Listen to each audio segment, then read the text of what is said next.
as a country to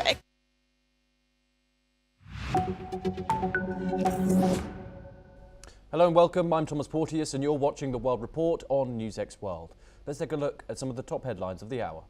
The United States says it carried out a strike against Islamic State militants in northwest Nigeria at the request of the Nigerian government. President Trump and US military says the group is accused of targeting Christians in the region. Ukraine's President Volodymyr Zelensky says a call with US envoys Jared Kushner and Steve Witkoff brings new ideas on formats, meetings and timing to move closer to peace. He says he passes Christmas greetings to President Donald Trump as Moscow says it is analysing related proposals. Japan's government approves a record $785 billion budget as Prime Minister Sanae Takaichi seeks to balance active spending with debt concerns. The administration says it aims to reassure investors amid rising bond yields and a weak yen by limiting new borrowing. South Korea's special prosecutor asks for a 10-year prison sentence for ousted President Yoon Suk-yeol over charges linked to his failed martial law declaration. Prosecutors say he tried to block arrest in January by barricading himself inside the presidential compound. Myanmar says it will hold a third phase of general election voting on January the 25th as the country remains in civil conflict. State media says earlier voting phases take place on December the 28th and January the 11th, covering most of the country's townships. North Korean leader Kim Jong-un says the country will keep developing missiles as he visits major munitions facilities, calling weapons production crucial for deterrence. State media says he approves modernization plans for the defense industry ahead of a 2026 party congress that will set a 5-year strategy. The Israeli military says its forces kill a Quds Force operative in Lebanon, identifying him as Hussein Mahmoud Mashal al-Jawari and calling him a key figure in Unit 840. Israel says he was involved in planning attacks from Syria and Lebanon and was killed in the Ansariya area. The White House says new details on President Donald Trump's proposed East Wing ballroom will be unveiled at a hearing next month. The project, estimated at $400 million, faces court challenges and political criticism over cost, preservation concerns and potential donor influence.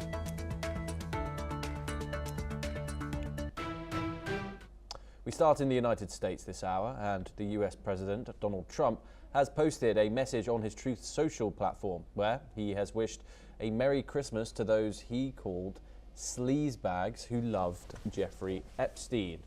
In his message, Trump distanced himself from the late convicted sex offender who he was close friends with in the 1990s, claiming he was the first and only one to stop being friends with Epstein. Trump's administration began releasing files related to criminal investigations of Epstein to comply with a law passed by Congress last month. Republicans and Democrats in Congress passed the law over Trump's objections, requiring that all documents be released by December the 19th, while allowing partial redactions to protect victims. Now, since then, the US Department of Justice has released a large portion of heavily redacted Epstein files, though the whole set is yet to be released. In his Christmas message on the topic, he said Democrats would, quote-unquote, have a lot of explaining to do once more information came out. We're now joined by Major General Sudhakar Ji, a senior geopolitical and strategic defense expert, joining us live from New Delhi in this discussion. Thank you very much, Major General Ji, for joining us. Donald Trump, of course, once again attempting to distance himself from the late sex offender and financier Jeffrey Epstein, even given the multiple photos and other evidence that has come out about the closeness of their relationship. I just want to focus on that end part. Of course, Bill Clinton has supported a completely fully transparent release of these files, something that Donald Trump and his administration seemingly has not done. What are your thoughts in Donald Trump possibly? Is he weaponizing the release of these files against the Democrats? Absolutely. Thomas, good morning. Thank you for getting me for your show. And as regards the question, I must compliment the democratic norms of the American state. And we are happy. The world citizens are definitely must be very, very happy. At least the rule of law is operating and it is functional and somewhat effective in disclosing the contents of the Epstein file. My thought is a little more than what the Western media is reporting. You see, whether it is New York Times 2002, where the Donald Trump has given a statement that he's a great guy, Epstein, he's praised him like anything, followed by a couple of other Western media, leading newspapers and magazines. I personally feel that it has got to do more than the presidential candidate or the president himself. The character of the nation is getting absolutely lopsided. That is what I personally feel. And a deep dive has to be taken by people who matter at the helm of affairs, like Donald Trump. And if he has to make deep dive, then charity begins at home. And even if there is a slightest linkage, I think he should resign, put up his papers and resign. That would actually reflect his high moral Yes. ground, moral high ground, as also the issue of self-accountability. No matter what the world says, if individually speaking, if Donald Trump feels that he has gone wrong, irrespective, even if there is a slightest fringe connection with this person, I think the rule of law of this beautiful country and the superpower of the world, it should lead by example by putting up the papers and resigning. This is what my first thought coming to my mind. Yeah. Back to you, Tom. Of course. How do you analyse Donald Trump's handling, and well, his administration, his Department of Justice's handling of this? Of course, we've had multiple incidents happen when it comes to the release of these. It started when not the entirety of the files were released on the day that it was meant to come out. Of course, this is going to be a weeks-long process, according to the Department of Justice. Another thing, redactions. The only things that are meant to be redacted in these files are if there's any debate of an open case, or, of course, to avoid identifying the victims. And finally, of course, we didn't really see much mention of Donald Trump when those initial files came out. And there was some sort of suspicious activity when the Department of Justice seemingly took back an image, and then there was, of course, that contained Donald Trump in it, a very small image of him, but of course it was reinstated later. Do you think the American people here are getting what they asked for, getting what Congress voted for, and full transparency out of the Trump administration here? Great question. I must compliment you and NewsX World for raising this particular point. You see, the centrality of your question is how do I find, what is my assessment about dealing of such kind of case, or overall dealing of cases by Donald Trump? Atrocious. It is nowhere close to even normal. Everything that you name, whether it is trade, tariff, or diplomacy, or anything for that matter, now coming to Epstein, and a few days back it was gun culture. There is a case hanging fire in the Supreme Court about the tariff. He's gone beyond the boundary. I think the power, misusing his power as a president. And therefore, there are some parts in your question. If you have time, then I would like to quickly reflect on each of them. First and foremost thing is Epstein file. I personally feel that he, as a president, he would do well if he carries out self-introspection as a human being. Yesterday, I think Kriti was the anchor. I said, first and foremost thing, no matter how big he may be as a human being, actually as a president or in a very powerful position, he needs to think that is he good enough to become a human being? What is the parameter of a human being? If he's not, he's 80 plus now, 85 around maybe that age or nearing 80. I think it's about time that his age should dictate as to how he should behave. His behavioral matrix as a president is far from desirable. One. Number two, you have also alluded to the issues that have transpired in past 9, 10 months now. But you start with the April when he comes down heavily against all the countries, almost 50, more than 50 countries. Tariff is no solution. Like war is no solution for any kind of challenges on the ground.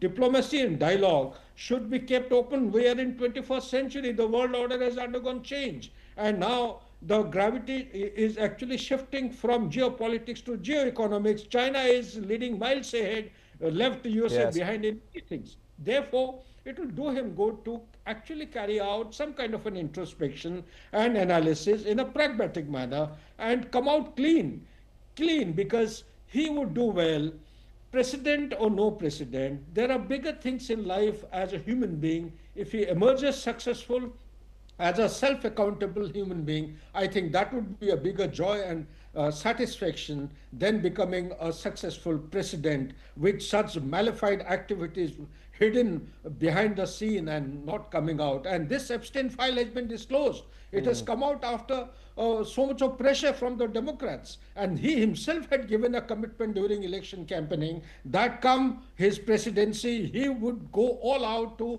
Yes. disclose the contents of the Epstein file. Why is he holding it back? Why did he have to wait for people to come down heavily on him and come under the pressure, and then selectively it is being released? Some of the photos are also been disappeared somehow in the net. So therefore, I would say that there is a lot of foul play in the entire issue. And I personally feel a superpower is a superpower, not in military terms, not in economic terms. I feel if the world order has to head towards some peace, normalcy, and a kind of a progressive, forward-looking kind of objective and roadmap, perhaps it would start with the humble beginning, that is the character of an individual in USA, character of the president, and character of the nation. Back to you, Thomas. Indeed. Major General Sudhakaji, thank you very much. It's always a pleasure talking to you. Thank you for taking the time.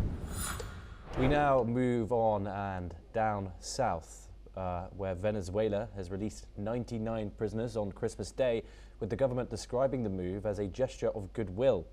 The Ministry of Penitentiary Services said each case was reviewed individually, calling the releases a commitment to peace, dialogue and justice. Officials said those freed had been detained for acts of violence and incitement following protests after President Nicolas Maduro's disputed election in July.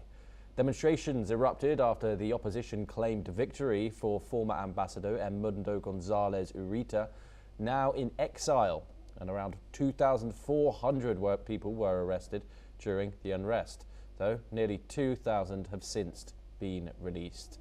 Rights groups welcomed the move but say many remain behind bars. Foro Pino estimates that at least 900 political prisoners are still being held in Venezuela. Among those freed was a 65-year-old doctor jailed after criticizing Maduro in a voice message. The government says it will continue reviewing cases in the coming weeks.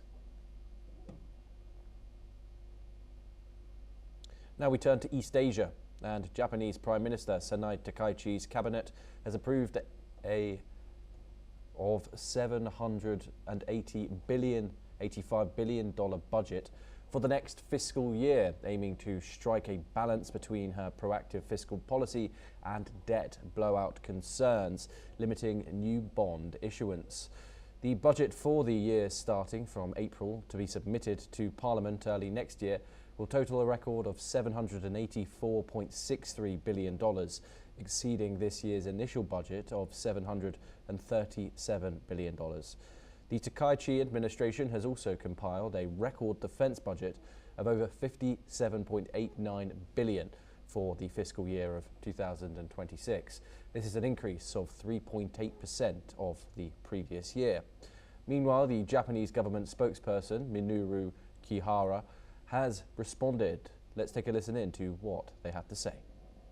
このように令和8年度予算ですが、重要施策に予算を重点化しつつ、財政規律にも配慮し、強い経済の実現と財政の持続可能性を両立させる予算とすることができた、そのように考えているところです。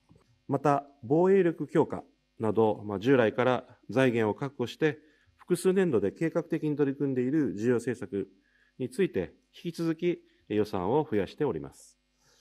特に GX 半導体については、特別会計において、当初予算を1兆円増額しております。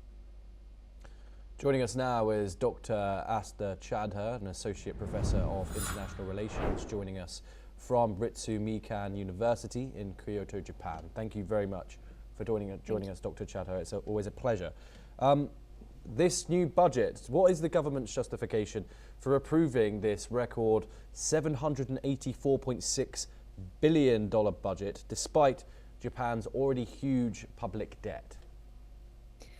I mean, it's wonderful to be back here, Thomas. Thanks for that wonderful welcome. Well, I mean, under Prime Minister Sanai Takaichi, it was quite expected that she would want to demonstrate what she had promised, which was more fiscal discipline in Japan. And hence, through this budget, and given that you mentioned that, there's a massive increase up to 122.3 trillion Japanese yen for this year's budget, they're trying to decrease the bond dependency. And in fact, here in Japan, the word is that approximately in the past 3 decades, this year would be the lowest in terms of Japanese bond dependency. It's fallen down to 24%, which is in itself a record. And the reason for that, they are stating, is that there has been an increase in tax revenues, and the government is going to keep ensuring that there's a strict cap on this bond issuance. And of course, while Takaichi administration is clearly focusing too much on bond dependency rate, they are trying to in some way also impact the debt to GDP ratio in Japan, which has remained consistently very, very high. So the idea here is that, if they are able to somehow control that debt, there could be, it could look better and brighter for the economy that is, where anyway we have a declining young population. A massive proportion of that debt, which is close to 40 trillion Japanese yen, would be allocated to social security to support the aging populations. And all of these things together have put a lot of pressure on the Japanese economy. So, by ensuring this kind of fiscal discipline, probably Takaichi administration wants to show that they are both proactive, but also seeking a sort of a balance to make sure, that their economy does not exactly tank.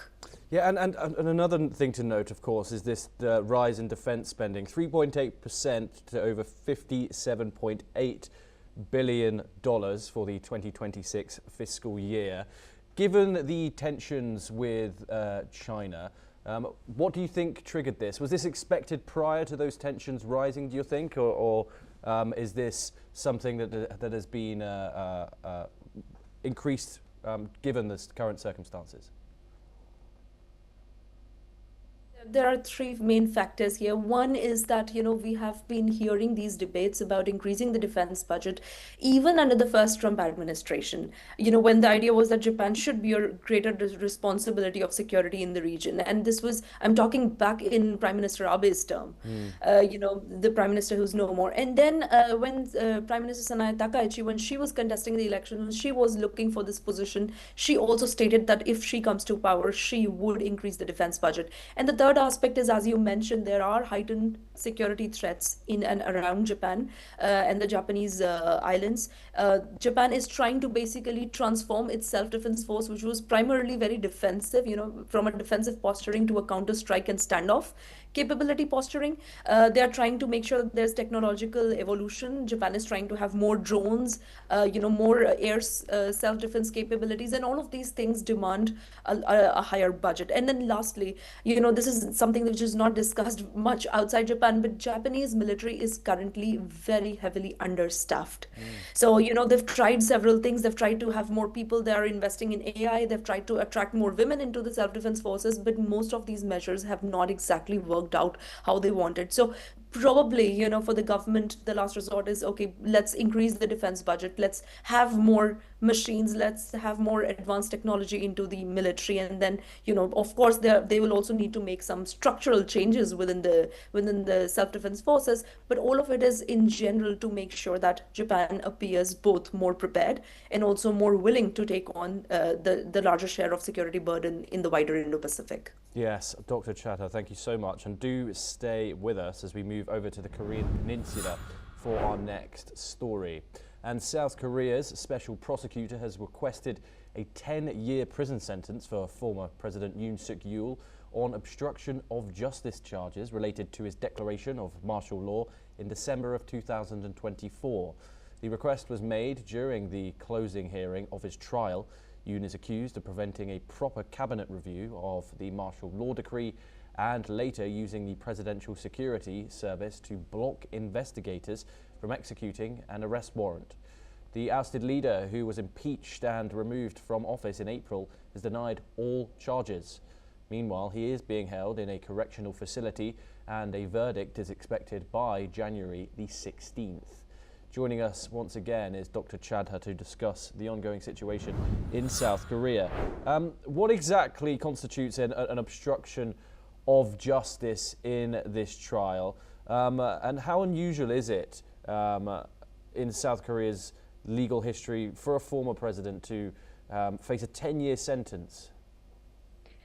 Well, I mean, let's remember that President Yoon or ex-President Yoon had already, built sort of a different niche for himself in a negative sense politically, because he had suspended civilian rule in South Korea. And we're talking like about a year ago in December 2024. And that had led to massive protests, massive showdowns in their own parliament. The fact that, the Constitutional Court slapped on him multiple trials for actions linked to this martial law declaration that he had made overnight.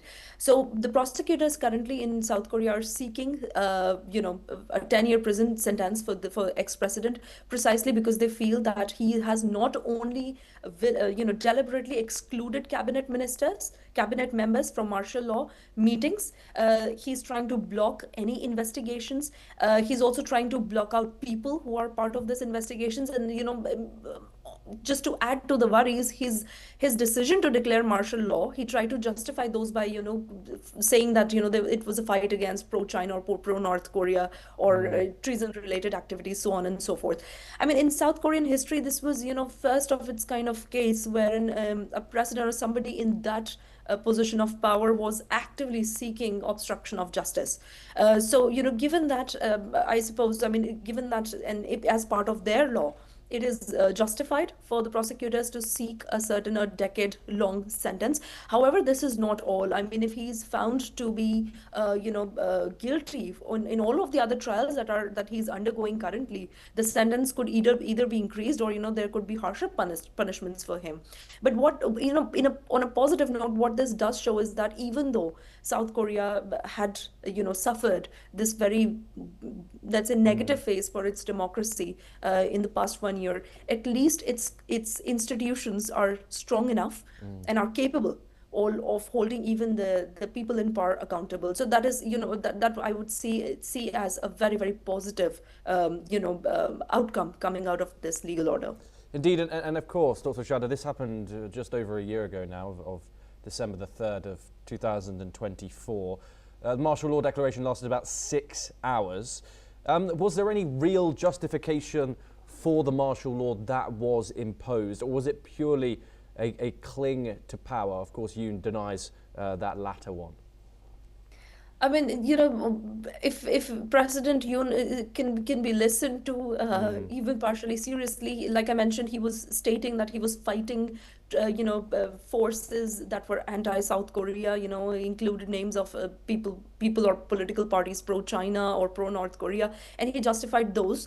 But, the fact remains that all of his actions so far have been either trying to consolidate his own power or power for himself and people close to him, or in some way making sure that, once it was out, once people protested, people resisted, not just to him declaring the martial law, but also the fact that he had asked the military to go against civilians and make sure that martial law could be enforced. The fact that even the defense forces in South Korea did not seem to be in agreement with the ex-president's decision overnight. It clearly shows that one cannot really trust ex-president on his word when he says that he was trying to defend his country in some way. I mean, those were clearly very one-sided, very deliberate actions that he had made in order to consolidate power, in order to kind of bring about this overhaul suddenly overnight in South Korea, which fortunately for South Koreans, they resisted. And fortunately for South Korean institutions, they are continuing to resist that even now and hold him accountable for his actions. Dr. Chadha, it's always a pleasure. Thank you so much for taking the time and joining us here on NewsX World. We now move on, and a frustrated relatives of victims of the Jeju air crash that killed 179 people are still demanding answers as a South Korean investigation into the accident is yet to miss a one-year deadline to release a progress report.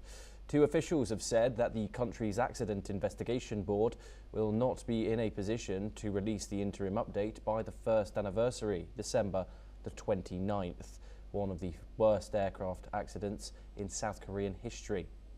On December the 29th, the Boeing 737-800 made an emergency belly landing at the Muan airport, overshot the runway, then slammed into a concrete embankment and erupted into a fireball, killing all but 2 of the 181 people on board.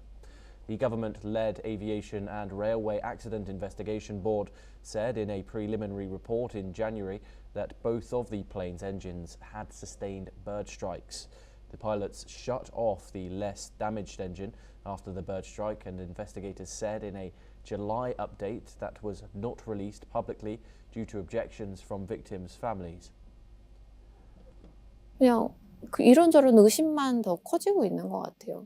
그런 와중에서 1년이 되고 그냥 답답함만 계속 커져가고 있는 것 같아요. 그만큼 시간이 지나면 정말 어떻게 보면 내일이 아니니 기억에서 잊혀지는 건 당연한 것 같고, 근데 한편으로는 제가 이제 입장이 바뀌어서 유가족이 돼 보니 어떻게 이런 사고인데 이게 이렇게 빨리 잊혀질 수가 있지?